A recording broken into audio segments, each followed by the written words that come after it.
I want to talk about God now, but I'm brown and I have a beard, so we'll go slow. Do you guys believe in God? Yes? Yeah? Like, I believe in God-ish. Like, I believe in God like I believe in yoga. You know, I don't see the benefit, but everybody else is so into that shit, I try it once in a while. And it hurts when I do. Would you please make Veer Dasfeel welcome? Thank you. Thank you. Welcome. I know you're only newly into town, but I've got to ask, do you still believe in God-ish? I do. I'm actually Hindu, so I believe in gods, which Right. I feel like you guys are lagging behind on.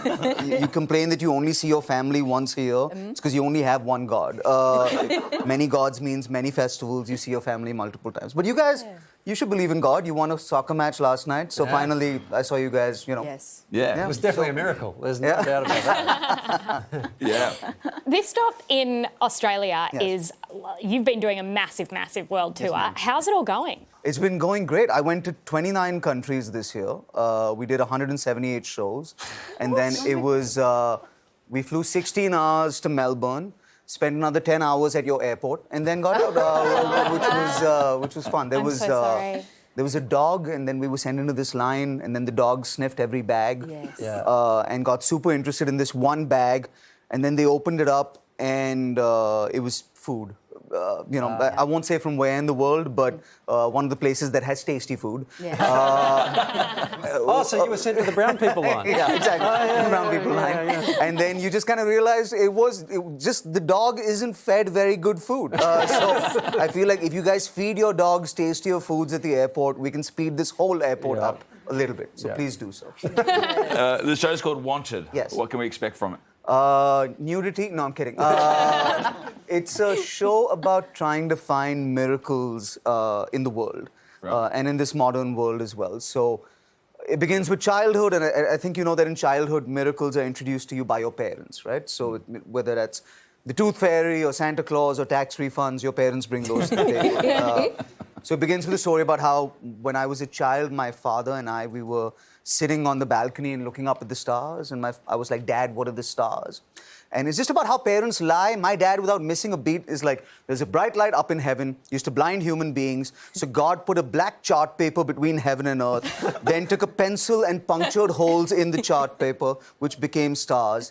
And I took that information and went to a real school and discovered my dad is on drugs. But that's part of the show. But what a show and tell that you had when you were a There kid, you just go. bringing that to the class. I love that. They wrote me a letter saying, find him a different home and send it to the house. Seriously though, how do you keep track of where you are? Because, 29 different countries, 170 plus shows. Yeah.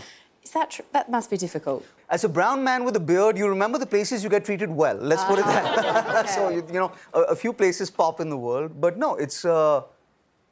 I'm from a town called Noida in India, and I'm from Mumbai. So the odds that I would get to see the entire world in my lifetime is a gigantic blessing. Yeah. And I feel like the Indian perspective, at least comedically, tends to be a local Indian perspective everywhere you go, right? So there's an Aussie Indian perspective, and there's a Canadian Indian perspective, and then there's an Indian in America perspective. But to have sort of an authentic perspective for modern India, be able to go out, that's a privilege. So it's a blessing every single day. And you're heading to Singapore and also heading to to America. Yes. What I want to know though is what's the biggest difference between American and Australian fans? Well, America's unsafe.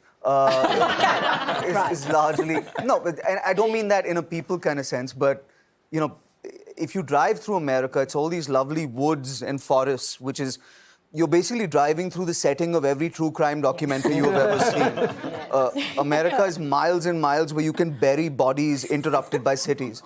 The reason Mumbai is so safe is there's no place to put a body in Mumbai, right? Have you seen Australia's outback? We have a lot of places to I don't hide know. bodies. Like, I just feel disappointed because it's cold in Australia. I didn't know that. Every pop culture portrayal of Australia I've ever seen is a 9-foot-tall man without a shirt on, glistening in the sun. Yes. And now I'm just seeing dudes in sweaters, which feels like a weird visual. That's Outback Guy. You'll meet him if you go out there. Yeah.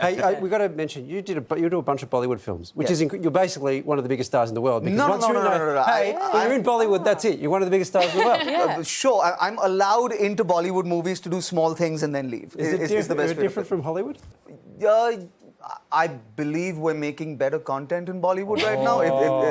And in the Indian film industry, I feel like we're making better content. I find it hilarious that for the longest time, people would look at films out of India and they'd be like, oh, the costumes are so outrageous and it's always a revenge story and everybody has these superpowers and nobody gets hurt. And then you go and make 19 Avenger movies, which are basically the same thing. America has yet to figure out that the Avengers is their Bollywood. It's their escapism. They just caught up late. Oh, we'll take that, America. So many places to bury bodies and absolutely no interesting content. Head to our website for all of the info on Veer Das's Wanted Aussie tour. Veer, thank you so much for joining us. Thank you very much.